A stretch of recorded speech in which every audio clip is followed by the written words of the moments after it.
Once seen as one of the UK's most violent offenders, Charles Bronson, now known as Michael Peterson and Salvador, has recently been denied parole after serving nearly half a century in prison.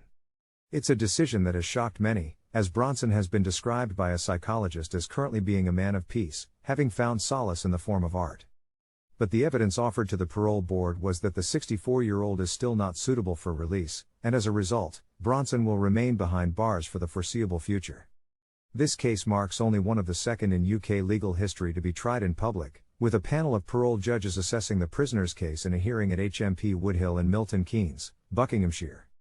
To begin, the panel heard background information about Bronson's long list of offences, ranging from thefts to firearms and violent attacks that have unearthed 11 hostage-taking incidents in 9 different sieges throughout his incarceration, with one case involving his own solicitor. This then led to the prisoner being given a life sentence with a minimum term of 4 years in 2000, at which point the Parole Board has repeatedly refused to direct his release and hope that notion may change this time round.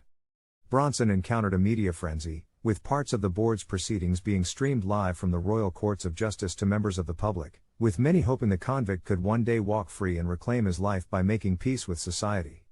The man himself seemed in good spirits during the hearing, identifying it as being similar to the BBC show The Apprentice, giving the appearance of someone who had the life he had taken into consideration by reflecting while in prison.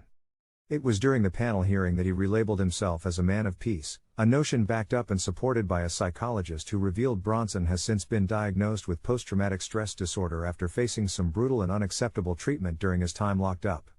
While Bronson has offered an insight into his reform from crime, he has been held in solitary confinement for most of his time in prison, and his anti-authoritarian views and romanticized view of violent incidents in the past have not been enough to persuade the Parole Board to grant his wish of freedom.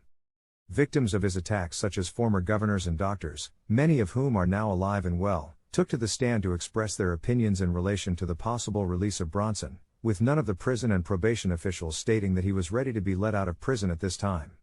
Ultimately, the decision was not in favor of Bronson, with the Parole Board concluding that they were not satisfied that Mr. Salvador was suitable for release.